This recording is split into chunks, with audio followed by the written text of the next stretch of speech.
ഇതൊരു സാധാരണ പെണ്ണായി നീ മനസ്സിലാക്കരുതേ. ആദിഹി ബിൻത് റസൂലില്ലാഹ്. അനുരാഗത്തിന്റെ അലമാലകൾ കൊണ്ട് ആലിംഗനം ചെയ്ത് ചുടുചുംബനം കൊടുത്ത് കെട്ടിപ്പിടിക്കേണ്ട നേതാവ്, പരിശുദ്ധ ഖുബൈ ഖദറായിന്റെ ചുവട്ടിൽ ചുംബനം വെച്ചുറങ്ങുന്ന ഹബീബ് മുഹമ്മദ് മുസ്തഫ സല്ലല്ലാഹു അലൈഹി വസല്ലമ തങ്ങളുടെ പ്രിയപ്പെട്ട മകളാണ് ഫാത്തിമ. ഫാത്തിമ എന്റെ കരളിന്റെ കഷ്ടമാണ് എന്ന് ആ പ്രവാചകർ പറഞ്ഞതാണ്. ഫാത്തിമയെ ആരെങ്കിലും വിഷമിപ്പിച്ചാൽ എനിക്ക് വിഷമമാണ് എന്ന് റസൂലുള്ളയാണ് പറഞ്ഞിട്ടുള്ളത്.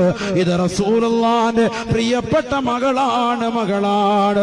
വസൗജത്തു അലി, അലിയാരി തങ്ങളുടെ ഭാര്യയാണ്. ആരാണ് അലി എന്നറിയില്ലയോ?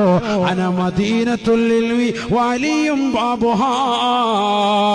ഞാൻ വിജ്ഞാനത്തിന്റെ പൂന്തോട്ടമാണ് എങ്കിൽ അതിലേക്കുള്ള കവാടമാണ് അലി എന്ന് അല്ലാഹുവിന്റെ റസൂല് അവിടുത്തെ ശറഫാക്കപ്പെട്ട നാവിലൂടെ ലോകത്തിന് പഠിപ്പിച്ചതാകുന്ന വ്യക്തിയല്ലയോ ആ അലിയാർ തങ്ങളുടെ പ്രിയപ്പെട്ട ഭാര്യയാണ്. തീർന്നില്ല.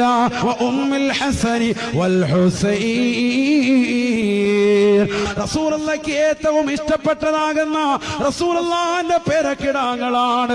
റസൂലുള്ളാഹിന്റെ ആൺമക്കളെ ചെറുപ്പത്തിലെ മരണപ്പെട്ടു പോയില്ലയോ? ഇബ്രാഹിം ഉദാഹരണമല്ലയോ?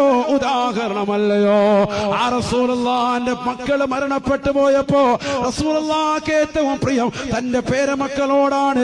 ഈ ഹസൻ ഹുസൈൻ റളിയല്ലാഹു അൻഹുമയോടാണ്. ആ ഹസനും ഹുസൈനിന്റെയും ഉമ്മയാണ്.